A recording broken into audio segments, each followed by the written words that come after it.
Amis sélénites, bonjour. Opterez-vous aujourd'hui pour une balade le long du golfe des Iris ou un bain de soleil sur la mer des vapeurs?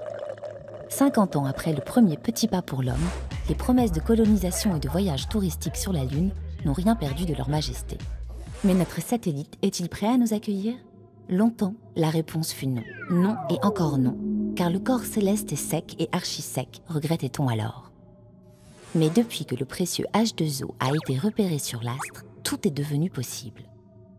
De la glace présente au pôle, mais également à la surface et dans tout le manteau lunaire, nous pourrions extraire de l'hydrogène et de l'oxygène. Ces deux gaz qui explosent s'ils sont mélangés nous fourniraient alors un carburant. Les cosmonautes peuvent renfiler leur scaphandrier et les rêves de colonisation lunaire sont ranimés. Pourtant, vivre sur la Lune y serait à tout le moins malaisé. Entre le jour et la nuit, il y a une différence de température de 300 degrés. Sans parler des effets dévastateurs sur la santé, des éruptions solaires, de la poussière et des rayons cosmiques. Les colons lunaires pourraient souffrir de bronchite, d'irritation des yeux, de lésions des poumons ou de cancer.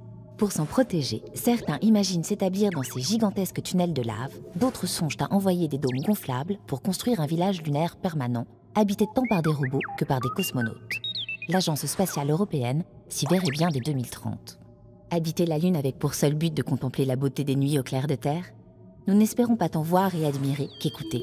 Sur la face cachée de la Lune, les astronomes souhaiteraient installer un radiotélescope pour tendre l'oreille sur l'univers, tout en nous offrant un fantastique point d'étape pour poursuivre notre route vers Mars. Mais peut-être avez-vous certaines difficultés à imaginer votre quotidien dans une nuit permanente qui toise des reliefs radioactifs. Faudrait-il envoyer en éclaireur ceux qui refusent encore de croire au premier alunissage ?